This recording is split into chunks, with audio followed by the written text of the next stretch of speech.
الله أكبر الله أكبر. በነገራችን ላይ ቁርአን ሰው ሁሉ ክርስቲያን እንዲሆን ያዛል።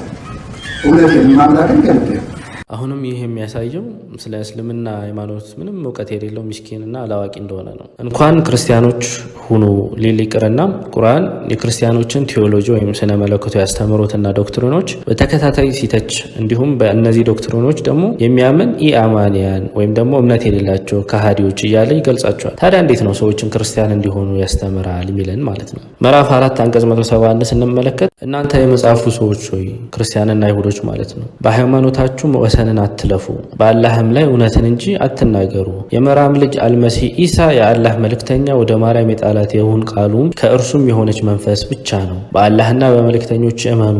አማልክት ሶስት ናቸው አትበሉ፣ ተከልከሉ፣ ለእናንተ የተሻለ ይሆናልና።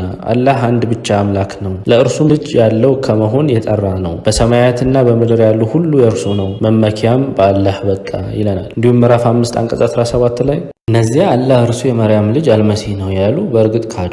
የመርያምን ልጅ አልመሲህንና እናቱንም በምድር ያሉትን ሁሉ ለማጥፋት ቢሻ ከአላህ ማዳን የሚችል ማን ነው በላቸው። የሰማያትና የምድር የመካከለኛቸውንም ንግስና ያለው አላህ ብቻ ነው። የሚሻውን ይፈጥራል፣ አላህም በነገር ሁሉ ላይ ቻይ ነው። ስለ ካህዲዎች አላህ ሲናገር ምዕራፍ 33 አንቀጽ 64 ላይ አላህ ካህዲዎችን በእርግጥ ረግሟቸዋል፣ ለእነርሱም የተጋጋመች እሳት አዘጋጅተዋል ይለናል።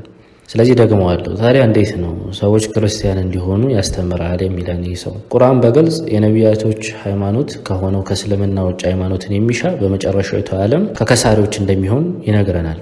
ምዕራፍ 3 አንቀጽ 85 ከኢስላም ሌላ ሃይማኖትን የሚፈልግ ሰው ፈጽሞ ከእርሱ ተቀባይ የለውም፣ እርሱም በመጨረሻው ዓለም ከከሳሪዎች ነው ይለናል።